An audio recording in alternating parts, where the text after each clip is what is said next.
rare and balanced view on politics in today's world. Based on facts, born of rationality, common sense, and logic, providing context on today's events, this is American Perspective with Rick Thomas. Hello, everyone. Welcome to American Perspective. I am your host, Rick. You know, it appears that the title for tonight's show is actually pretty apropos, or maybe it triggered a conversation in the chat. Those of you who aren't on Rumble yet, you got to go over to rumble.com, get yourself an account, and get in to the chats, because my chat gets hopping early. Anyway, I'm going to be talking about technology here in a little bit, but it must have triggered something, because the live chat, apparently some of the Whiskey Warrior P1s were in there playing World of Warcraft. Boy, if that doesn't take you back. And then the same thing, the conversation kept going about different things, different games. And then, of course, the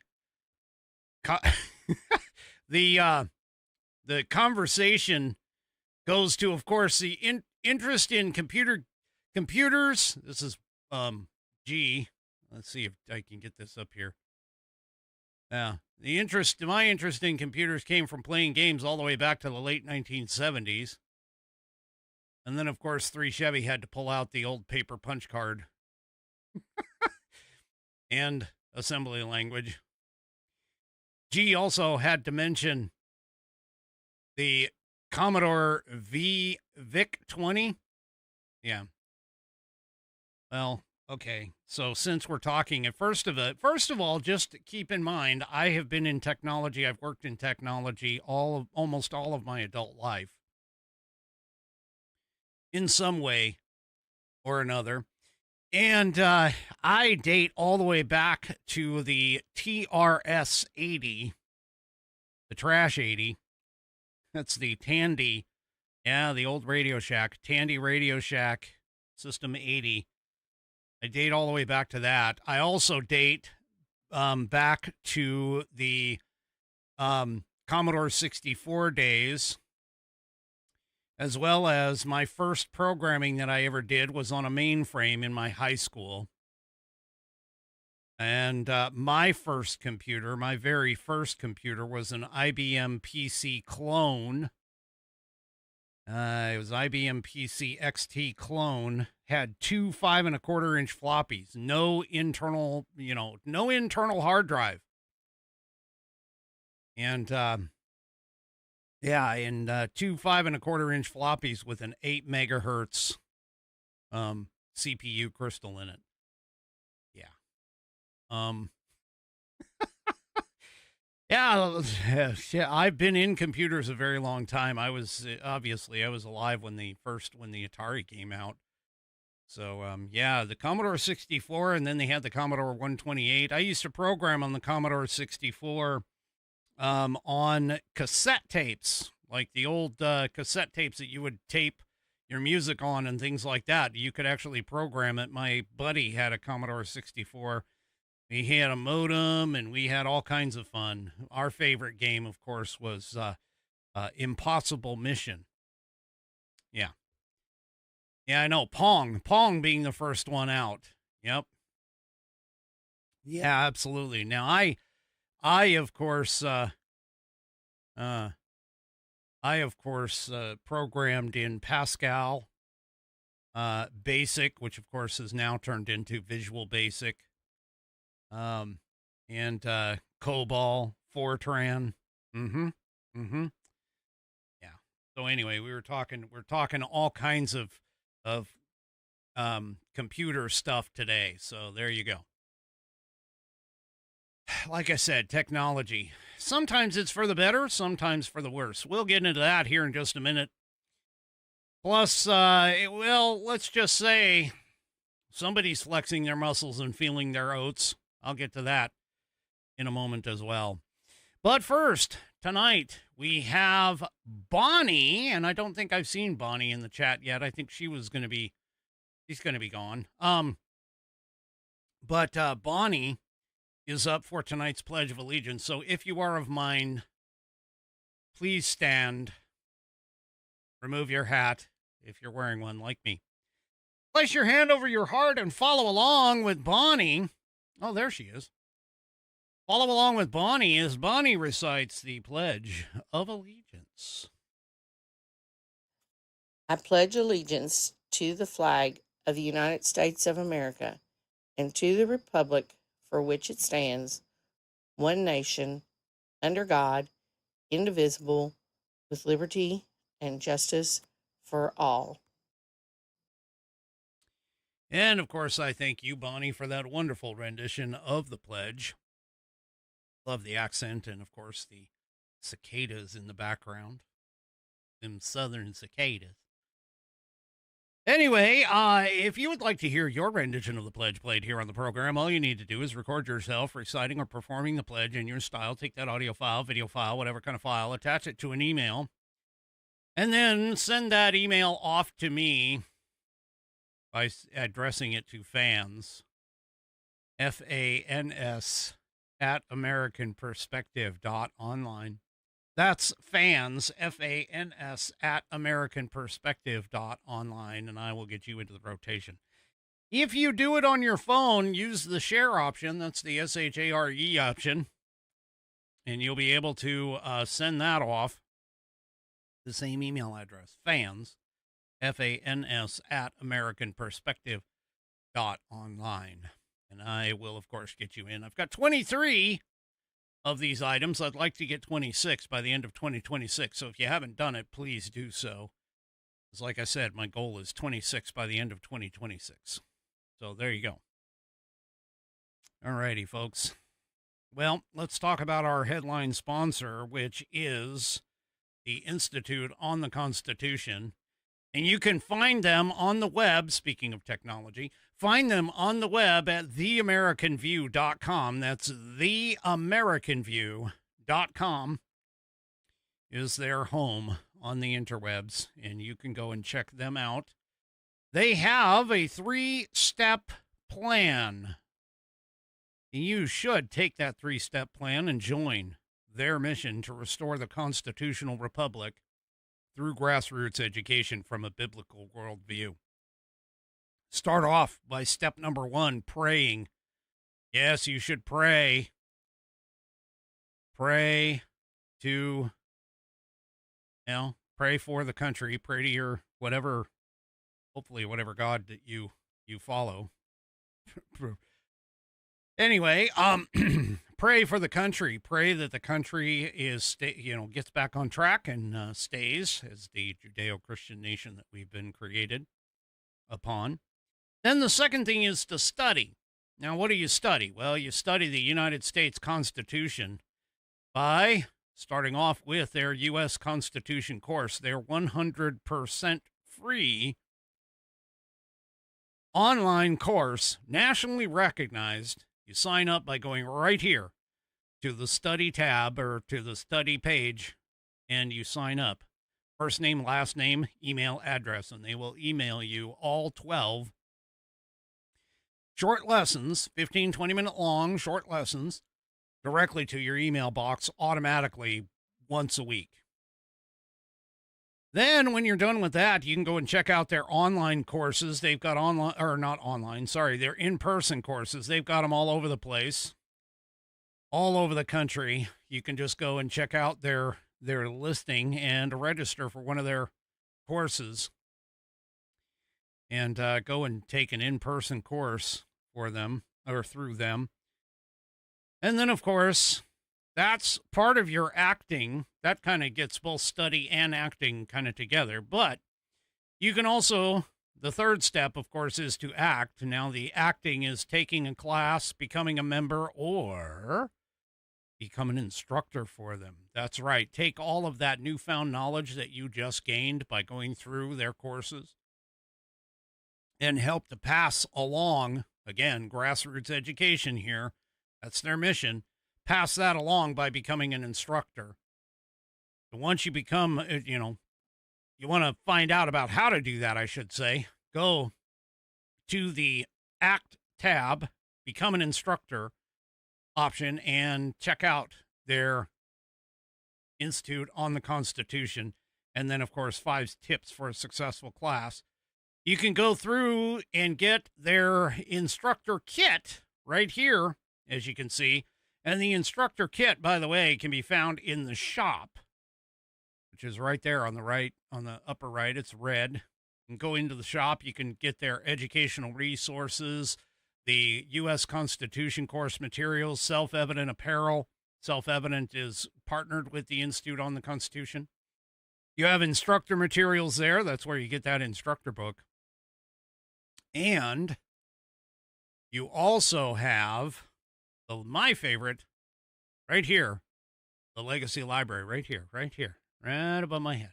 The Legacy Library, which has a bunch of leather products there. And of course, my personal favorite is right here. That's the leather Constitution book, I should say. I have it right here in my hot little hand. It is a leather-bound U.S. Constitution. It's a fantastic addition to your library. Carry it around in your pocket. You've got it all there, always there for referral. 3 Chevy says each genuine Saddleback leather-bound book has a 100-year Roman numerical ascending order guarantee. And by the way, no actual Romans were harmed in the production of the book. And according to G, my other creative whiskey warrior, P1, says that the Institute on the Constitution stitching is so good, it's now being copied by the Rumble wallet and proven as sturdy as an Artemis II parachute cord, which, of course, they returned to Earth safely just the other night, last night. Anyway, let's take a look at this sexy rounded corner book. Got 1/8 of an inch of Saddleback leather wrapped around pages that are water and tear resistant. And as we were pointing out, no cheap glue here, folks. It is stitched all the way through the leather and the pages contained within. It's got a 100-year warranty against materials and manufacturing defects such that if you have a problem with this item, you can send it back to the manufacturer and they will either fix it or replace it for free. It is buddy tested, buddy approved, Billy tasted, Billy approved. My youngest whiskey warrior has confirmed that the information contained within will help you to achieve your civics badge in Scouts, as well as pass your civics exam, not to mention the fact that it will also help you with your naturalization test. Go to theamericanview.com, Legacy Library, shop, and then Legacy Library. Pick yours up today. You can use it to give your liberal, leftist, lunatic neighbors gastrointestinal problems, because they hate that book. Anyway, head on over to theamericanview.com. Check out everything there. And I thank The American View, or I thank the Institute on the Constitution for being a sponsor of the show. All right. Tonight, I am drinking out of the Jefferson's Reserve Kentucky Straight Bourbon Whiskey, of course, right there. And it is in the famous, the coveted, the often wondered about, but never duplicated, American Perspective glass, one of 2. Its sister, of course, is the It Takes Stones to Drink with Whiskey glass, given to me by fantastic Whiskey Warrior P1s, and I am very much appreciative of that. It's in the logo. And there, of course, by the way, is the requisite stones in the bottom of the glass. And here is the first sip.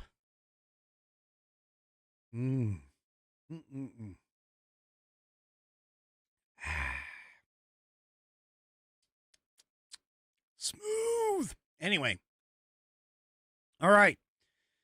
Let's get on into tonight's first segment, which is a fan favorite, and of course, one of my favorites too, actually. On this day in American history.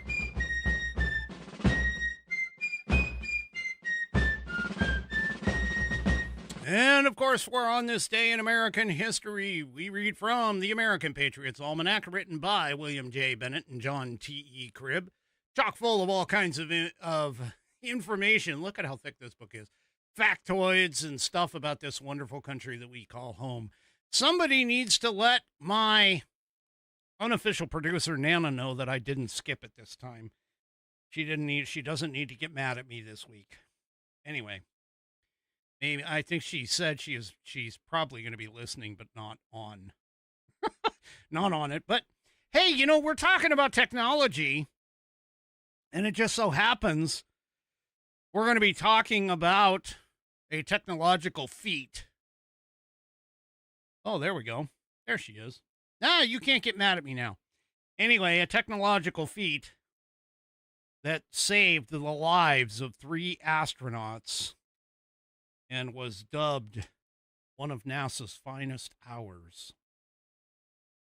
On April 11th, 1970, Apollo 13 lifted off from Cape Canaveral carrying astronauts Jim Lovell, Fred Hayes, and Jack Swigert on what was supposed to be the 3rd U.S. mission to the moon.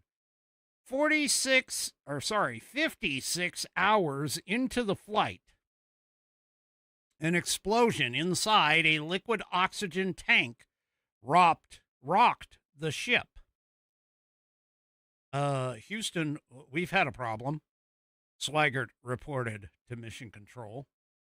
At once, the spacecraft began to lose power. Lowell looked out a porthole and saw a catastrophe in the making. Houston, we are venting something into space, he radioed. The ship itself was losing oxygen that was used to generate power. The spacecraft itself was dying 200,000 miles from home. To save power in the command module, the astronauts squeezed into the frigid lunar module and used it as a lifeboat. Their best shot at getting home was to loop around the moon and swing back toward Earth. On their current path, they'd missed the planet by 4,000 miles. They fired the lunar module's engines to put them back on course. The next 3 days became a race to solve one problem after another.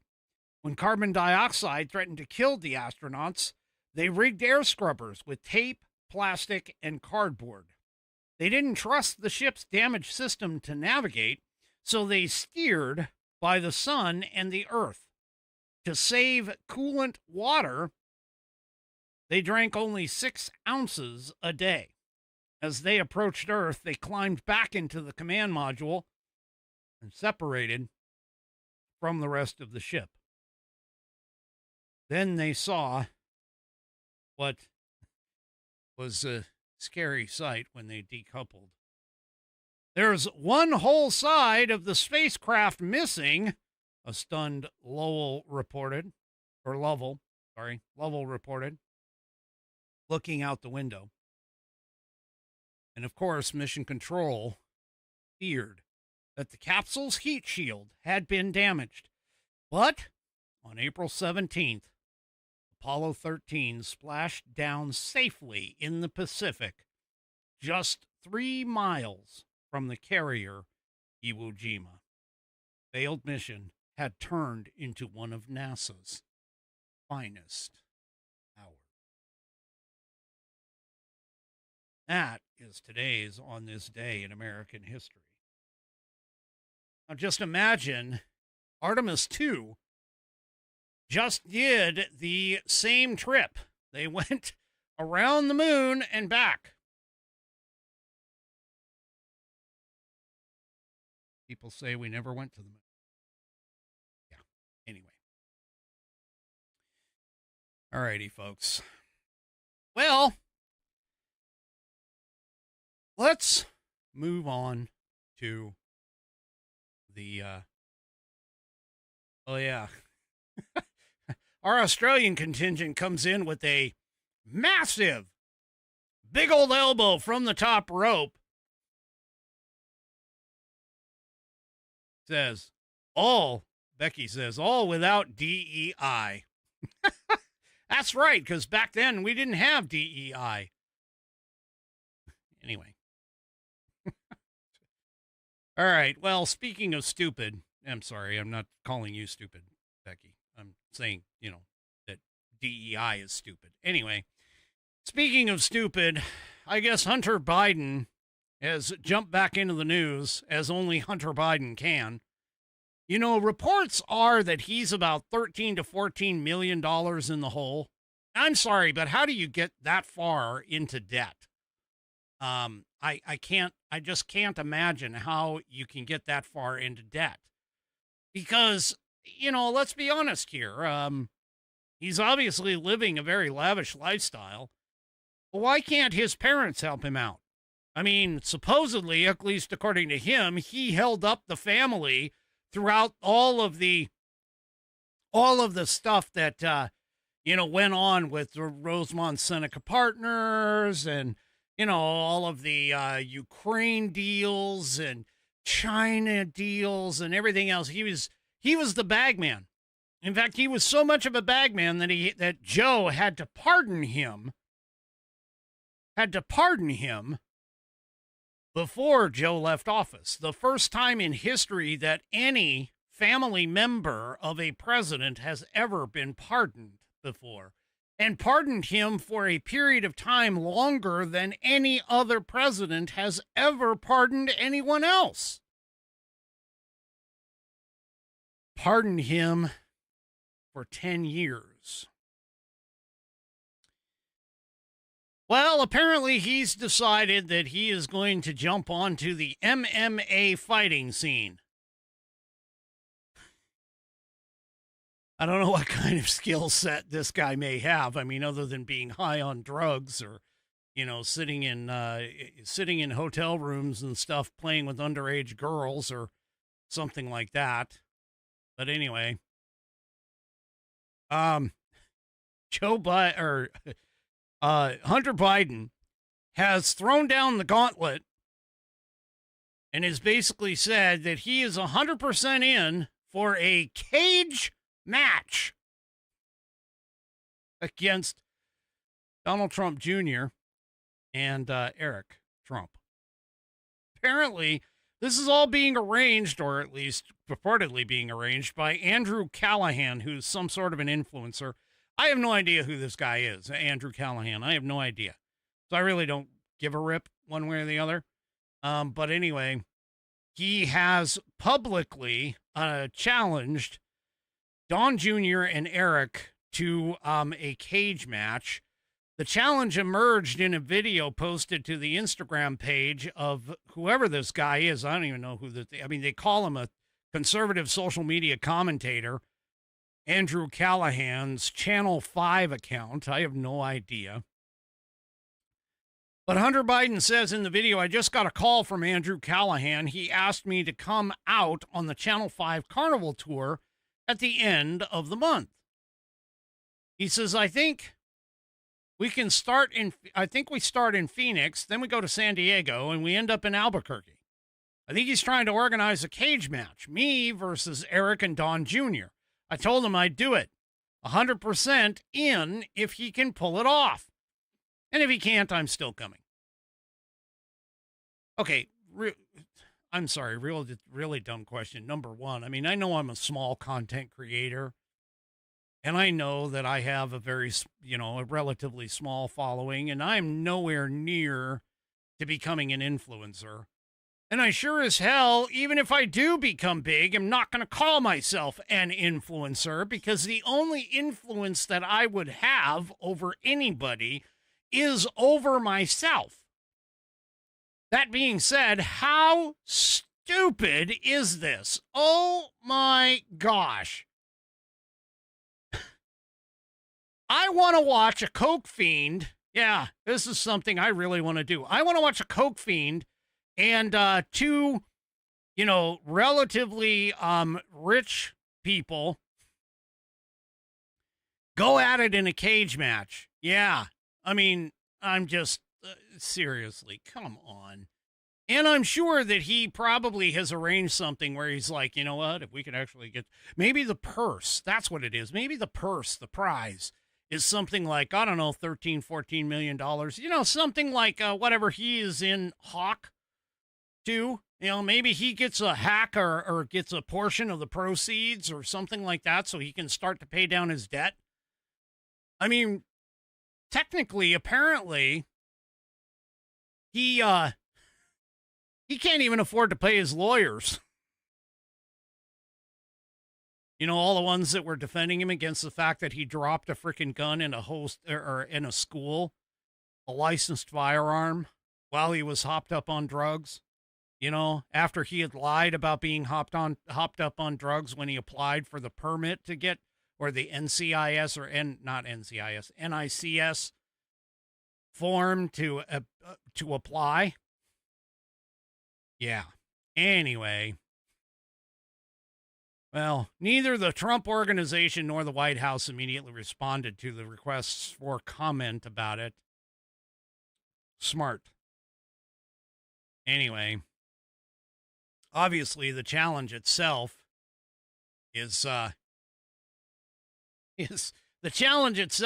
course, being put up against the backdrop of the nation's 250th independence celebration, which apparently includes, because the White House is set to host a UFC match on June 14th. And the White House has confirmed that that's going to happen, but Hunter Biden is not expected to participate in that event. I don't know. Anyway, maybe Hunter Biden will go to the White House and, pick up his baggie that he left there. Thanks for that, 3 Chevy. Hat tip to 3 Chevy for that one. Anyway, yeah, what a freaking mess. What a mess. How stupid can that be? All right, let's get on to some serious talk here, because that's a total joke. By the way, they likened this. I don't know if anybody remembers, but they likened this to the cage match, the 2023 cage match that was supposed to happen between Mark Zuckerberg and Elon Musk. That, of course, never materialized.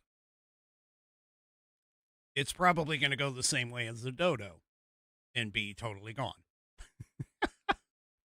Oh, good question, 3 Chevy.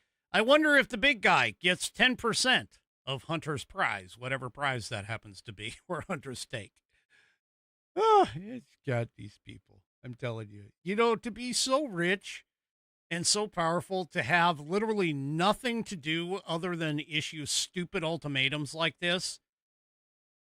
I can't even imagine. I can't even sink myself down to that level. Even if I were rich and famous, which I'm not, and even if I were to become rich and famous, which I probably won't, is just oh my God, how bored do you have to be I want a cage match. I'm like in my upper 50s, almost 60s. I want a cage match against 2 other people because I think I can take them. Yeah. Snort another line, dude. Oh, or smoke that other bowl. Whatever. I'm sorry. Yeah, all right, let's get back. Let's go back to... Anyway. All right. So Pakistan is hosting the Iranian-U.S. peace talks right now. And a Pakistan leader has basically said that, hey, he's saying this is a make or break moment. And I would tend to agree with him. This is kind of a make or break moment. Pakistan's Prime Minister Shehbaz Sharif said that the peace talks are underway. They are underway right now. And he's saying that they are a make or break chance to secure a lasting settlement between the U.S. and Iran. Now, there's already some questions as to going on. as to what's happening here. So apparently one of the key issues happens to be Iran's control over the Strait of Hormuz shipping lane. And there's a reason why, by the way, if you're laughing at my pronunciation of that, there's a reason why. I'm trying to make sure that my closed captioning can actually spell it correctly. Hormuz. I got to put the Z in there. Anyway. Questions, of course, are continually lingering over the status of relations between Israel and Hezbollah. Hezbollah, of course, has said, wow, we're going to fight. We're going to keep fighting. We're going to keep fighting. Yeah. Anyway. And supposedly there were renewed clashes between Israel and the Hezbollah group in Lebanon, even as the negotiators were heading to Islamabad, Pakistan for this. Now, obviously, this is very fragile ceasefire. And, Iran has reportedly said they're not going to give up their control of that. But Trump has already told them, oh, no, that's your only bargaining chip. So, and we're going to take it anyway. He's probably not all that wrong about it. But anyway, one of the things that has happened during this conflict is the fact that Iran has mined a lot of the Strait of Hormuz. And, they don't really have much of a navy yet left. I don't think they have hardly any of a navy left. But anyway, unfortunately, despite the ceasefire, it appears that they are not opening the Strait of Hormuz. They've been saying that, yeah, we're not going to open it. The CNBC reported that the strait remains closed to normal shipping, even though the truce has taken effect.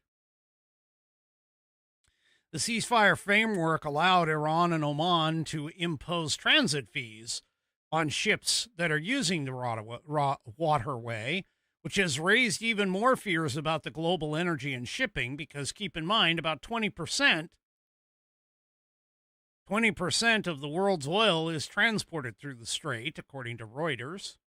Freight analysts have told CNBC that shipping through the strait has not increased, as Iran has declared that it would not allow more than 15 vessels per day to pass through. Now, there's about 230 oil tankers reportedly waiting in the Persian Gulf for the regime to actually allow them to go through. So, yeah. We'll have to see what happens here with all of this. But that being said, Trump has said that the U.S. has started clearing the strait. And he stated this today. He said that the U.S. military has begun clearing the Strait of Hormuz, declaring that Iran's naval and air capabilities have been completely wiped out. He wrote on Truth Social, quote, their Navy is gone, their Air Force is gone, their anti-aircraft apparatus is non-existent, radar is dead. He also added that Iran's missile and drone infrastructure has been largely obliterated, along with the weapons themselves, and said that the country's longtime leaders are no longer with us. Which, by the way, they also have noted that now, reportedly, the newest supreme leader has basically been severely wounded now. They're starting to report that at this point. So, anyway, Trump continued and said that the Iran's ability to threaten shipping has been virtually neutralized. He says the only thing they have going is the threat that a ship may bump into one of their sea mines, adding that all 28 of their mine-dropping boats are also lying at the bottom of the sea. Says we are now starting the process of clearing out the strait. as a favor to countries all over the world, such as China, Japan, South Korea, France, and Germany. Now, what is common across all of those? Well, China in particular, a very large portion of its oil and petroleum products comes through the strait. So, yeah. Yeah. So, now, keep in mind, Trump has also claimed that there are empty oil tankers on their way to America right now, with regards to the fact that Trump has said that, hey, come on, load them up on oil. Load up on oil. Now, the thing about it is, if you recall my dissertation on oil not too long ago, the oil that comes from America, that America is pumping, is one of the best quality oils in the world.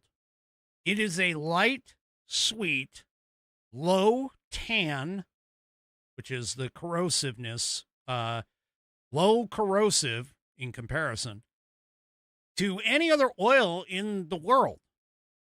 It's one of the top quality oils.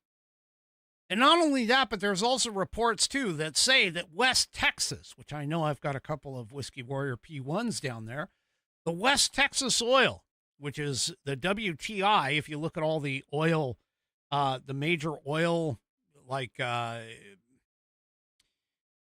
of like the stock market for oil prices and stuff. If you watch the WTI index, that's West Texas.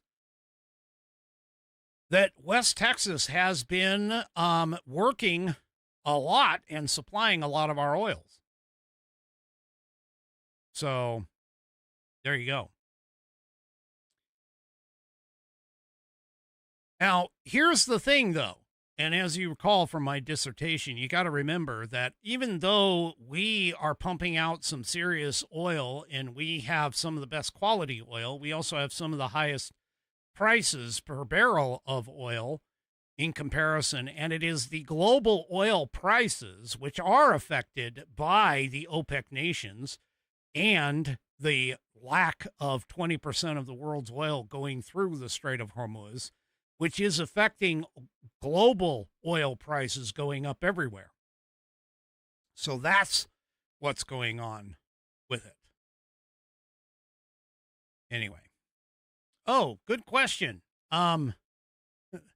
Becky from Down Under says, I thought sea mines were illegal under the Geneva Convention. You know, it's kind of interesting that you bring that up because there have been a lot of people who have been talking about, the use of going in and like wiping things out and all of this stuff, that goes against the Geneva Convention. Of course, they're pointing at Trump for that. But you also have to remember, too, the Geneva Convention is only agreed upon by a certain number of countries. The Geneva Convention, regardless of what everybody seems to think, the Geneva Convention doesn't actually apply to the entire world.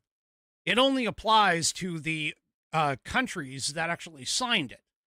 And that was after World War II. It was designed, of course, to make war a little bit more hospitable because of all the chemical attacks and everything else that were going on during World War II and the treatment of prisoners, which a lot of people associate the Geneva Convention with, and so on and so forth. But there's also, the Geneva Convention also has some rules and regulations about putting the nation's military into civilian attire and hiding them among civilians or using civilians as human shields.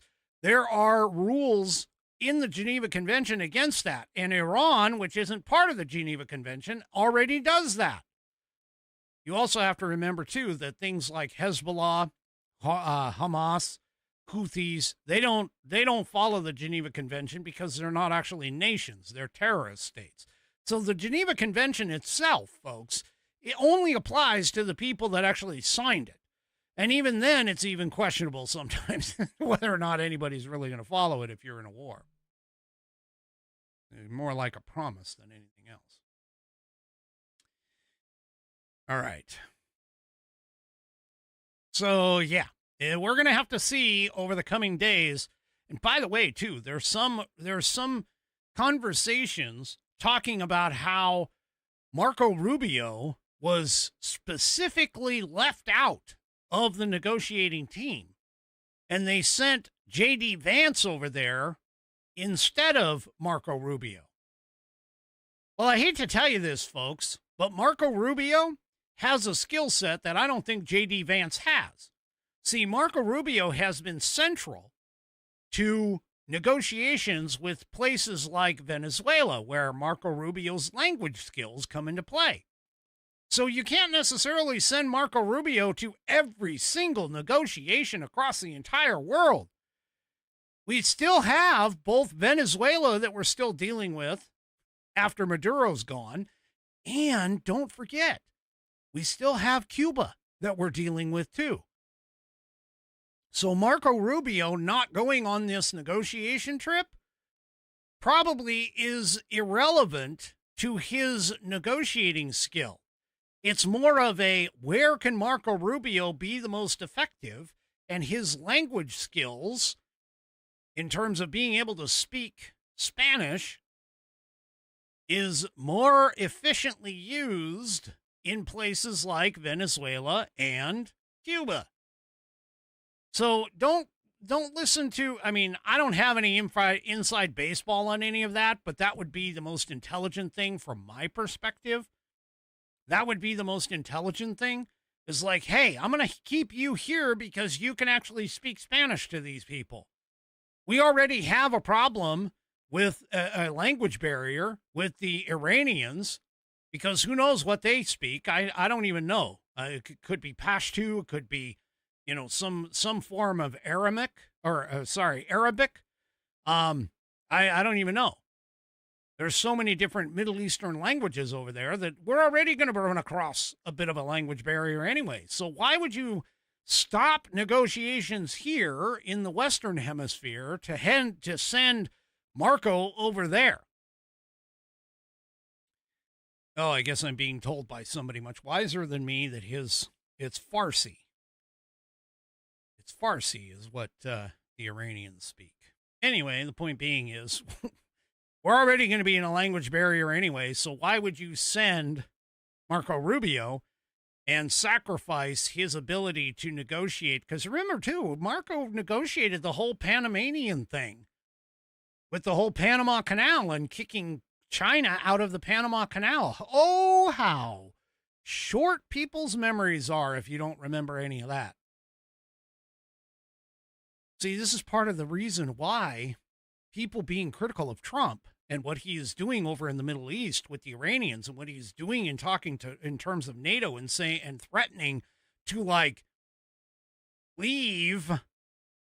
NATO, and all of those negotiations that he's got going on. You sit there and you think, and you guys, meaning the left, can sit there and claim, oh yeah, the 25th Amendment, let's 25th Amendment his ass. Oh, he's doing so bad, but you don't seem to understand in the large, grand scheme of things. You got to remember, he's kicked China out of the Panama Canal. He's got the Panamanians helping America keep control over that. You have Venezuela, which was a big key oil contributor to China, gone. You now have Iran and the Strait of Hormuz potentially falling under the U.S. control here in this particular scenario, because obviously one of the key points in the negotiations is that Iran can't block the strait anymore and doesn't have, or shouldn't have, control over the strait. And so now you have that going on. Plus, let's be honest, this is a great opportunity for J.D. Vance to actually gain a win, to be able to kick off in America's eyes, because, again, J.D. Vance has been a relative unknown in the political sphere. So this would be a great feather in JD's cap if he can come out of this with a solid negotiation to make him to demonstrate on the world stage that he can stand up to the scrutiny that is needed in order to be the president of the United States in 2028. There's a lot going on here, people. And all of this is seriously like 3D, 4D chess. So all of those naysayers and former MAGA BSers and everything else that we've talked about over the course of the last week, man, let me tell you, this is not the situation that I would want anybody who can't even put together a coherent sentence. Somebody like Kamala Harris, somebody like Tim Walz, somebody like AOC to even be involved in any of this. And to sit here and say that, oh yeah, you know, Donald Trump, 25th America, 25th. Yeah. There's no reason to put the 25th in place. There's no reason to 25th Trump. Trump is operating on a higher level than anyone in the Democrat Party has seen ever in their history. And it's people sit here and they compare him to Obama and they're saying, oh, Obama's so much better. No, Obama capitulated to so many different people. Trump is not. Trump is making things safer for the entire world. All right. Before I move on, oh, my mouth is already starting to water. I haven't even gotten the ad up yet. But before I move on, I want to tell you about one of today's sponsors, which is, of course, the Chicago Steak Company. Now, Chicago Steaks are giving away 8 free steak burgers on every order. These are not hamburgers, even though technically hamburger is not ham, it's ground beef. But these are not hamburgers. These are steak burgers. And trust me, if you don't know the difference, you really got to try this stuff. The code to get this special offer is 8 burgers, EIGHT burgers, 8 burgers. Now, I want to ask you, think about the last time that you bought burgers at a grocery store. You stood there staring at a wall of plastic wrapped ground beef, trying to figure out which one isn't going to turn into an actual small hockey puck on the grill. And maybe you grabbed the expensive organic pack. Maybe you went cheap. Either way, you get home, you fire up the grill, and then you watch them shrink to about half their size. The half-pound burger turns into a quarter-pound burger. Quarter-pound burger turns into an eighth-pound burger. Dry in the middle, falling apart through the grates sometimes. Well, the Chicago Steak Company has figured out a much better way. They make half-pound steak burgers from USDA prime beef, hand-formed from premium cuts and shipped directly to your door on dry ice. They hold together on the grill. They stay juicy, and they actually taste like steak. Here's the deal. Spend $189 or more on any steaks that you want from the Chicago Steak Company. Then use code 8burgers, EIGHT burgers, and they'll add 8 free steak burgers plus a bottle of steak seasoning plus free shipping to your order. That's an additional $200 in free extras on top of that $189 or more that you're already spending on steak. Now, Chicago Steak has got 15,000 5-star reviews. Chicago Steak, they know what they're doing, okay? Go to mychicagosteak.com/rumble. That's mychicagosteak.com/rumble. Utilize the code 8burgers, EIGHT burgers, at checkout after you've selected your $189 or more of steaks and get that $200 in additional freebies, including those 8 USDA Prime beef hand-formed burgers. That's 8 burgers. EIGHT burgers is the code. 8 burgers when you go to mychicagosteak.com/rumble to get that $200 in freebies, meaning the burgers, the seasoning, and free shipping. All shipped to your door on dry ice, so it arrives nice and cold and ready for you to go ahead and put them into your own freezer, refrigerator, whatever. Go to mychicagosteak.com/rumble. Use the code 8burgers, EIGHT burgers. The link is right here right here on the QR code, or you can just type in your web browser, mychicagosteak.com/rumble. Don't forget to use that code 8burgers, EIGHT burgers. Get them before they are gone. Oh, my mouth is watering already. Good stuff. I love my beef, baby. All right.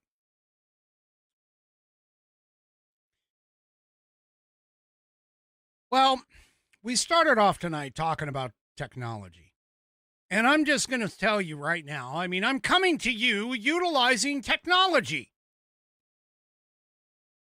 I'm utilizing the internet. I'm streaming direct from my studio. I have microphone. I have multiple screens up here. I've got different connections. I've got OBS Studio running. I'm using Restream.io and rumble.com to stream directly to you, connect all up. Now,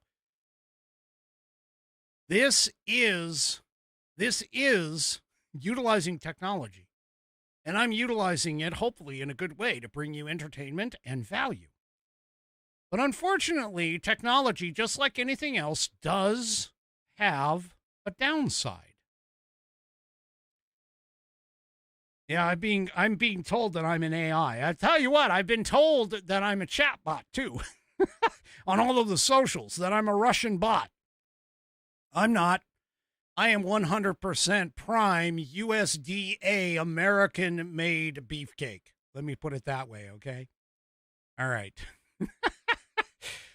Sorry, I'm having a little fun. Anyway, the latest technology, of course, is AI, artificial intelligence. And I just got to say this, okay?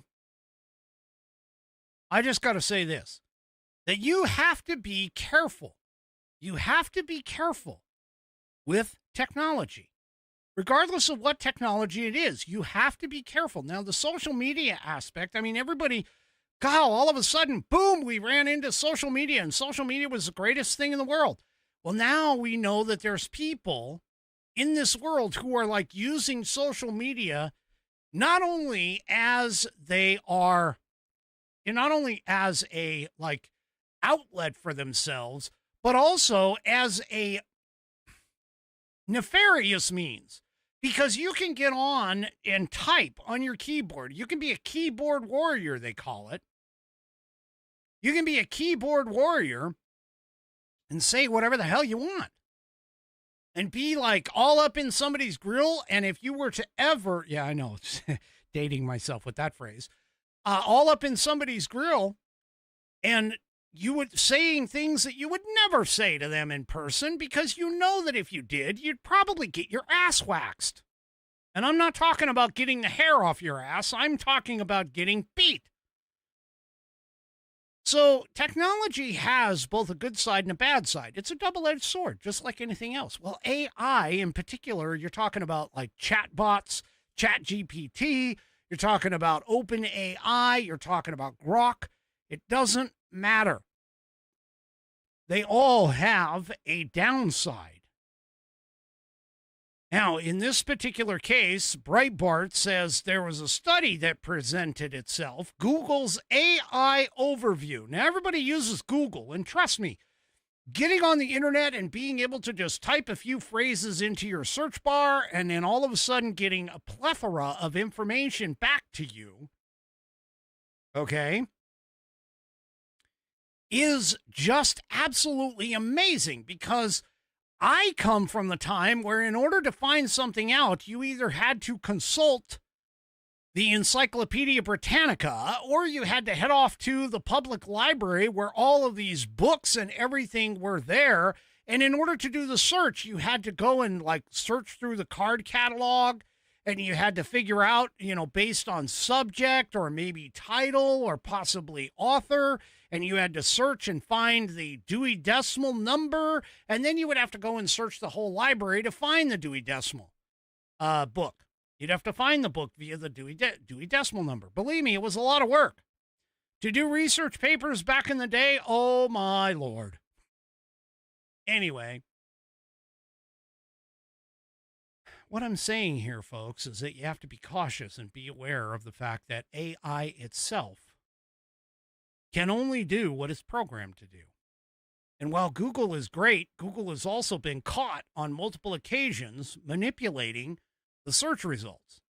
Now, I'm picking on Google specifically for this because of the fact that there is a study, this is in Breitbart, there is a study that came out that Google's AI overview, meaning that first top part of your browser that comes up and says, hey, AI, this is an AI overview of the subject that you've looked for.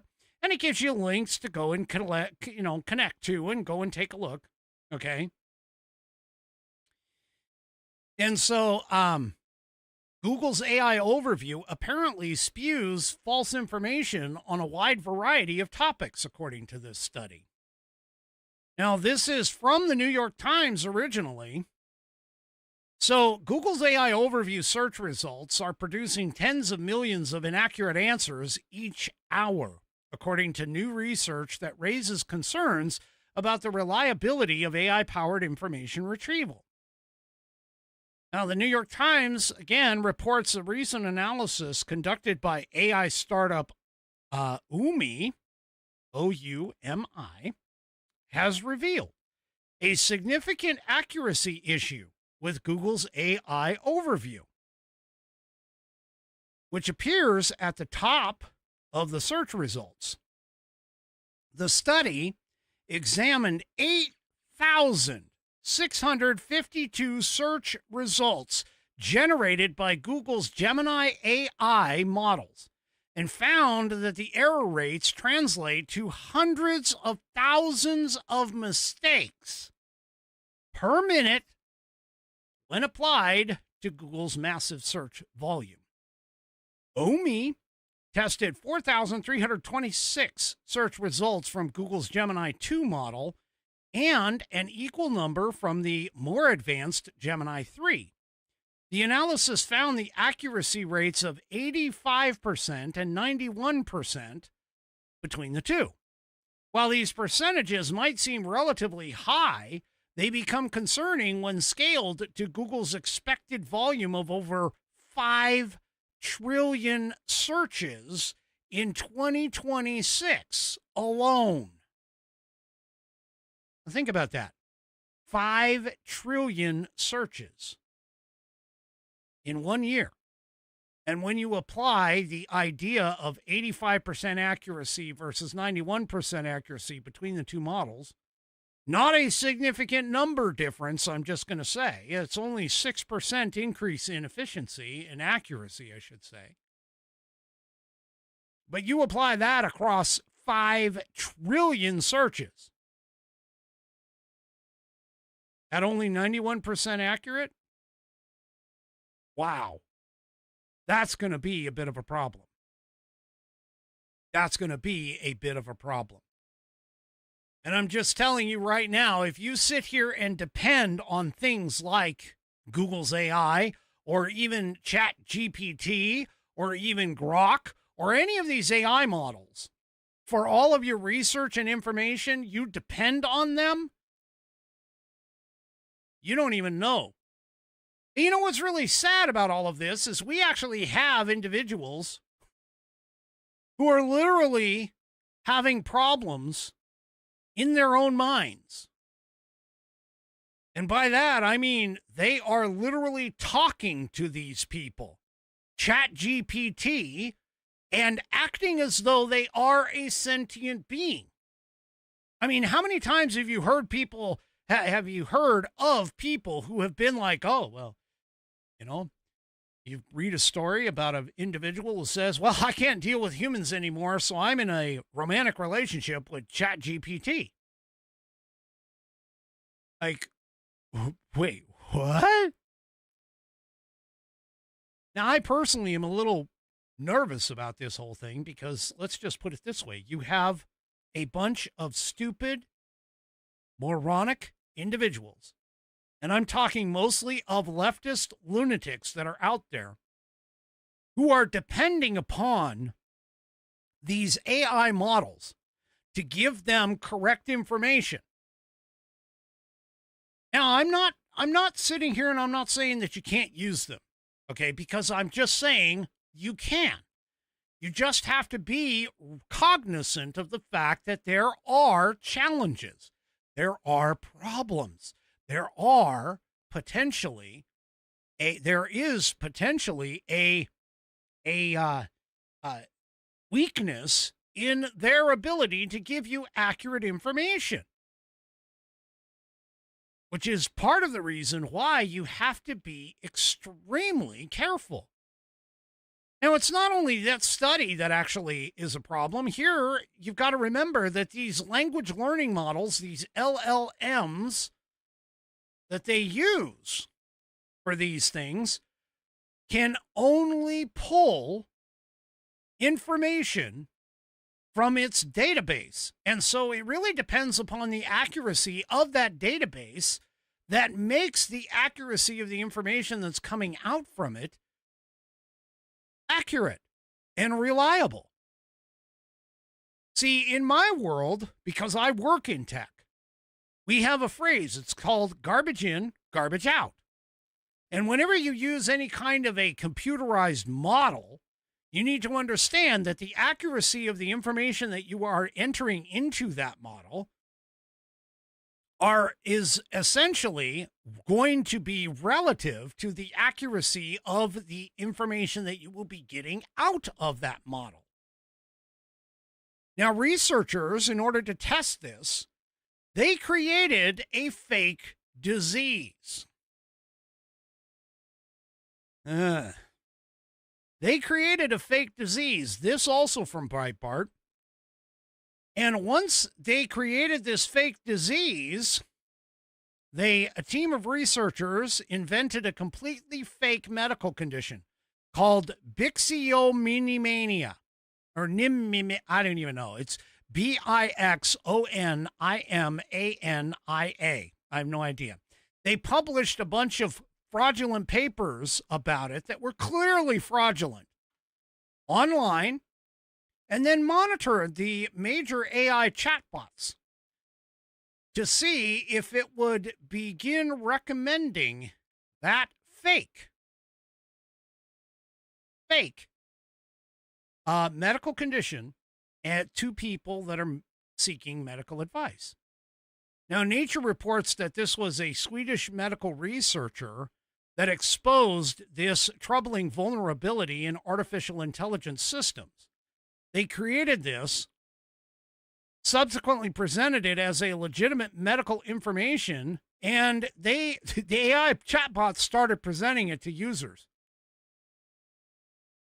The experiment, which was conducted by Amira Osmanovic Thurstrom from the University of Gothenburg, revealed how easily large language models can absorb and spread medical misinformation.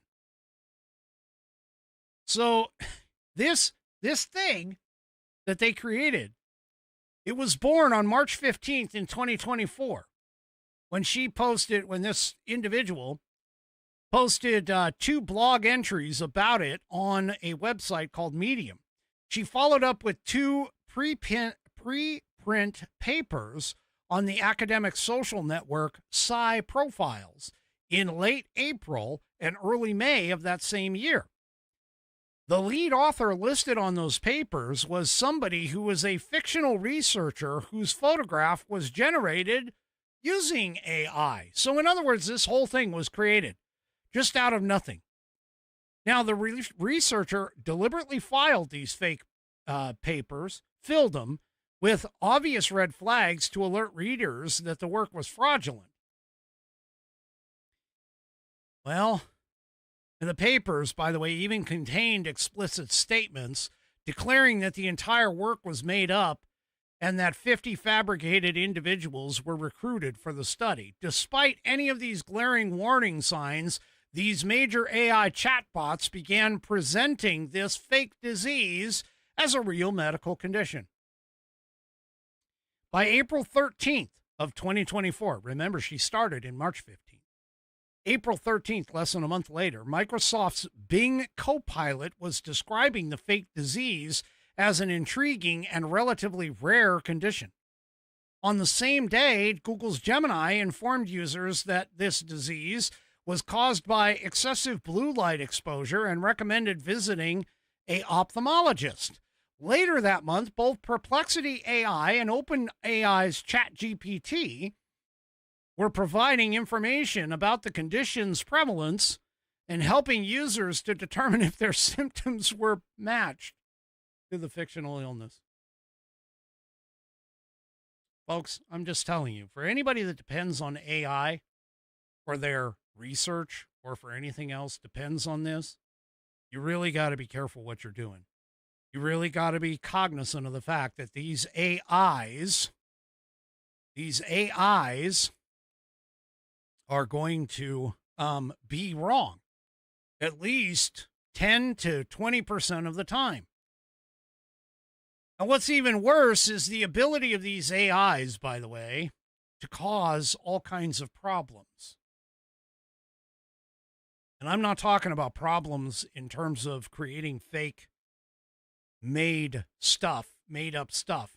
I'm talking about creating problems in our mental health challenges today, and also because of the fact that the AI has literally no controls in terms of safety mechanisms to what information it is presenting to people. Think it's all fun and games, right?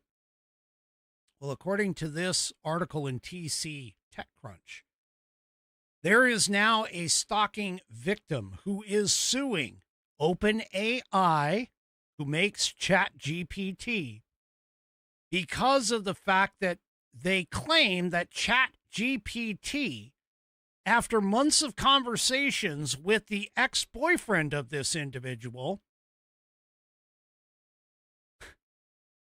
this is where mental illness really comes into play, okay? ChatGPT apparently convinced this individual that he had discovered a cure for sleep apnea and that powerful people were coming after him for that cure. It fed his delusions. And reportedly, according to the court filing, he allegedly used ChatGPT to stalk and harass his ex-girlfriend. And now the ex-girlfriend is suing OpenAI, alleging that the company's technology, ChatGPT, enabled the acceleration of her harassment. She claims that OpenAI, the company, ignored 3 separate warnings that the user, this individual who's stalking her, posed a threat to others, including an internal flag, meaning a flag inside of OpenAI, classifying his account activity as involving what was considered to be mass casualty weapons. Now, the plaintiff, referred to as Jane Doe to protect her identity, is suing for punitive damages. She's also filed a temporary restraining order last Friday, asking the court to force OpenAI to block her ex-boyfriend's account, preventing him from creating any new ones and notifying her if he attempts to access ChatGPT and preserve his complete chat logs for discovery. Now, OpenAI has agreed to suspend that account, but refuses everything else, according to the plaintiff's lawyers. They say, the plaintiff's lawyers say that the company is withholding information about specific plans for harming her and other potential victims that the user may have discussed with ChatGPT. Folks, yeah. This lawsuit, by the way, lands amid growing concern over the real-world risks of sycophantic AI systems. GPT-40 or 40, the model which was cited in this and many other cases, was retired from ChatGPT in February. The case is brought by Edelson PC, which is the firm that was behind the wrongful death suits involving teenager Adam Rain, who died by suicide after months of conversations with ChatGPT, and Jonathan Gavalas, Gavalas, whose family alleges that Google's Gemini fueled his delusions and potential mass casualty event before his death. Folks, these things, and by the way, too, just keep in mind, there's studies that have shown that even addiction to like things like social media, in fact, Meta just went through this. They had a case that they lost just recently. I covered it here on the program, where an individual was basically, hey, you guys configured your stuff to make it addictive. And because you made it addictive, I got addicted to it. And I ended up getting hurt because of my addiction to social media. I got to tell you, I make light of this and I joke about this, but there are seriously people, and I think we see a outgrowth of this with certain, shall we say, conservative influencers that I've discussed on this program, who sit there and look at their accounts and they are obsessed with the idea of things like how many followers they have, how many likes they have, how many dislikes do they have, what do the comments say, all of these things where they're digging through, and this is everything in their minds is wrapped around, oh, you know what? I am so famous. I am an influencer because I have over 1 million followers. Yes, I can influence people. Folks, if you sit here and believe that 1 million make-believe followers, which, by the way, in today's day and age, is probably 80% bots anyway. I mean, you can go and check things like Twitter, and you can see how many bots or real accounts are actually following you. And I do that on a regular basis in order to really get like a reality check in my mindset in turn of all of this. So you need to understand, people, that technology exists for a reason. It is nothing more than a tool. It is nothing more than a tool to be used wisely. And yes, I am going to make this comparison. This is no different, honestly, than the thought process of either handing the keys to your car over to your brand newly licensed child, or handing over a loaded weapon, meaning a loaded gun, to somebody who has never operated one before and has no idea what they are doing with it. The people, you need to understand, you need to step back from the edge and start thinking critically about these things. You would never hand over a loaded gun to your 6-year-old without going through safety conversations. You would never hand the keys over to your newly licensed driver without some sort of rules or instructions. Just the mere fact that they even have a license demonstrates that there is a reason why you don't just hand the keys of a 1,000 or 2,000 or 4,000 or whatever pound vehicle to somebody who's never used it before. There's a reason why you have to go through instruction in order to learn some of these aspects, some of these things in life, because they are dangerous in the wrong hands. And that is exactly what technology is all about. Because at one time, things like the internal combustion engine and the firearm were new technology. We need to keep that in mind, people, as we move forward. We need to keep that in mind as we develop this new technology. Now, I don't know if anybody caught this. There was an article that came out.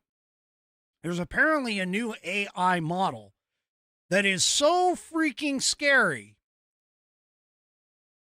Diane Bongino talked about it. I can't remember the name of it, but it's so freaking scary because it figured out how to break out of its own box. They put it into a container.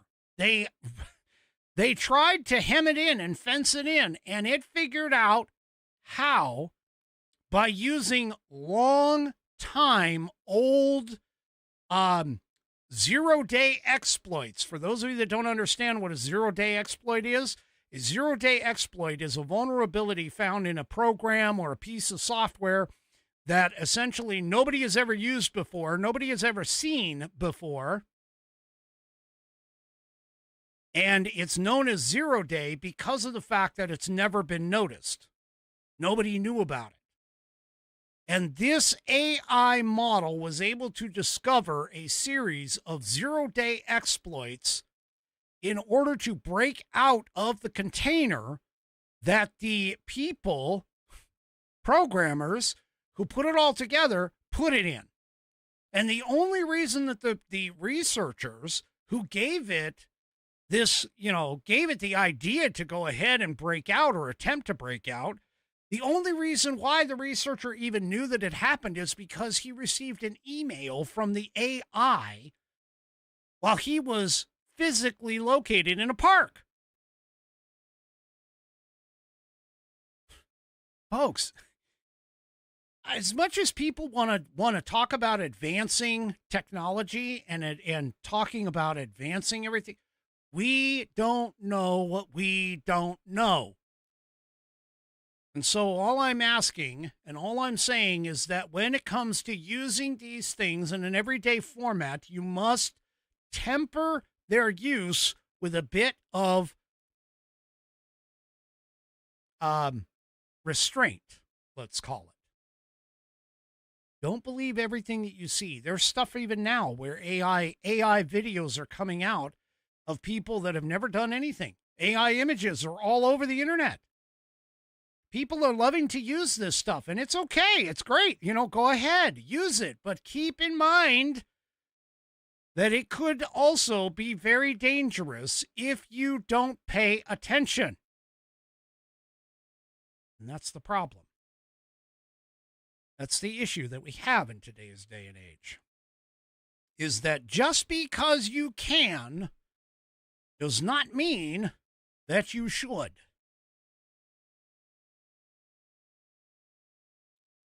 All right. Let's do another quick break real quick here, and then we'll get on to my final subjects of the day. So for those of you that enjoy or have to wake up in the morning and enjoy having some sort of an elixir to wake your ass up, yes, I said that.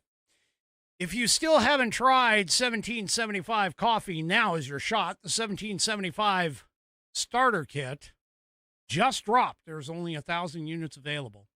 Okay. In each unit, you're getting the bold dark roast that hits hard, the smooth medium roast, and the Vitality mushroom coffee that has clean energy and laser focus with no crash. All of these are single origin, small batch, toxin-free, and mold-free. Plus, you're also getting a gold spoon clip because freedom isn't scooped with plastic. You'll be receiving a frother that is strong enough to stir up not only your coffee, but also your mother-in-law's opinions. Doesn't take much for that to happen. And you're receiving a black 1775 tumbler. It's $170 worth of coffee and gear, yours for just $99. That is a pretty low price. $170 worth of coffee and gear for just $99. This is for the ones who've been watching 1775 coffee blow up on a Rumble and have been wondering if it's actually worth it. Spoiler alert, it is. Go to 1775coffee.com. That's the numbers 1775, the word coffee, all together, all one word, .com/studio, STUDIO, and grab your starter kit before they are gone. Bold beans, clean fuel, and a morning routine that stands for something, just like Rumble does. Go to 1775coffee.com/studio, STUDIO, and grab your starter kit today. All right. So, you know how Trump was talking about the, what did he call this? He wanted to put in the, what does he call this? Triumphal arch. You remember that conversation when he was like, hey, we're doing this 250-year, anniversary, America. We're going to do a triumphal arch. Well, the administration has finally formally submitted designs yesterday to the Commission of Fine Arts for this arch. And it's planned to be placed at Memorial Circle near Arlington National Cemetery. He announced the filing on a Truth Social post, referring to it as the tallest and most beautiful such structure in the world. He says this will be a beautiful addition to Washington, D.C. area for all Americans to enjoy for many decades to come. Here's a picture of an artist's rendering of the planned arch. And here, I'll try and get a little bit closer to it. So, whoops. Let's go back. Hold on. Oh, even that wasn't enough. Go up here. There we go. That's a little bit better. Go up a little more here. There we go. Now I got it more centered to the screen. But there it is. There is an artist's rendering of this arch. It's going to be reportedly 250 foot tall. Reportedly 250 foot tall. Well, there it is. They want to commission this for the 250th anniversary of America's founding.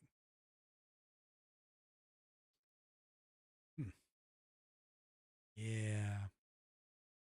Notice that it's got a lot of gold in it, which I know the left hates the fact that Donald Trump has put gold everywhere because he loves gold in the White House. I know a lot of people, a lot of leftists are like all freaked out about this. And you can bet that ballroom that he's building on the White House property is going to be gilded with gold as well. But, yeah, this is, reminiscent of, I think it's called the Peace Arch in France. Anyway, this is reminiscent of that. So, yeah, we'll have to kind of see what happens with this.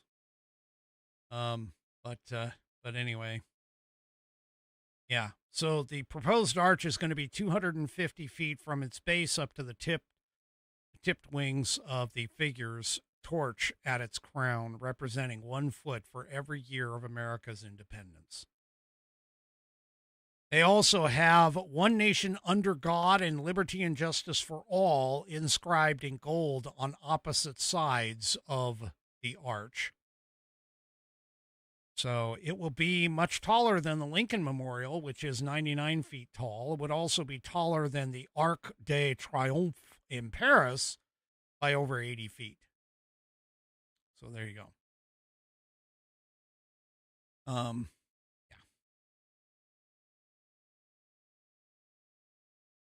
We'll have to see. There's no mention as to when it would be completed if stuff were to start today. Speaking of starting up, next week, Minnesota apparently is going to start impeaching Governor Tim Walz and Keith Ellison, AG Keith Ellison. The hearing is set for Wednesday, the 15th, at 10:15 a.m. in the Minnesota Capitol. So the impeachment hearings, of course, are coming after years of fraud investigations in Minnesota and implications that both Walz and Ellison both knew about it and enabled it, as well as accusations that Walz retaliated against whistleblowers who tried to report the fraud and stop it. So there you go. Representative Ben Davis posted this. Just wanted to give you a quick update on the impeachment of Tim Walz and Keith Ellison. It is confirmed we have impeachment hearings next Wednesday in Rules Committee, 10:15 a.m. Please tune in. Now, keep in mind, this is going to be an uphill battle because the Minnesota House is evenly split between Republicans and Democrats with 67